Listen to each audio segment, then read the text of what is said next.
ये कहानी एक बिल्ली और बकरी की है।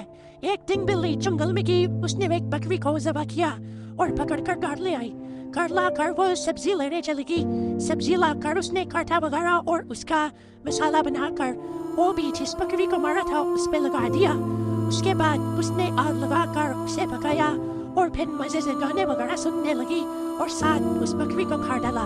उसके बाद ये बोर हो रही थी, इसने थोड़ी देर म्यूजिक बनाया और उसके बाद ये चली गई सब्जी लेने। सब्जी वगैरह लाकर इसने अपने बच्चे को आगे बैठाकर खड़ा के इसने दोबारा से इसने कीमा बना डाला उस गोश्त का।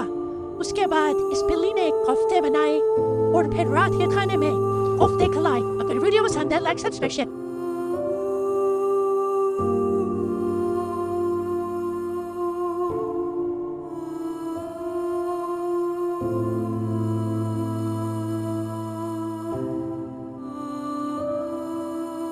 Thank you.